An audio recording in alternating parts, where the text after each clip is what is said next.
சுரர்க்கும் முனிவரர்க்கும் மகபதிக்கும் விதி தனக்கும் ஹரி தனக்கும் நரர் தமக்கும் உருமிடு கண்வினை சாடும்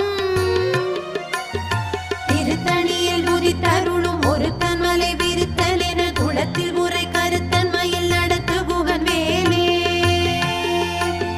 சலத்து வரும் அரக்கர் உடல் கொழுத்து வளர் பெருத்த குடர் சிவத்த தொடை என சிகையில் விருப்பமோடு சூடும்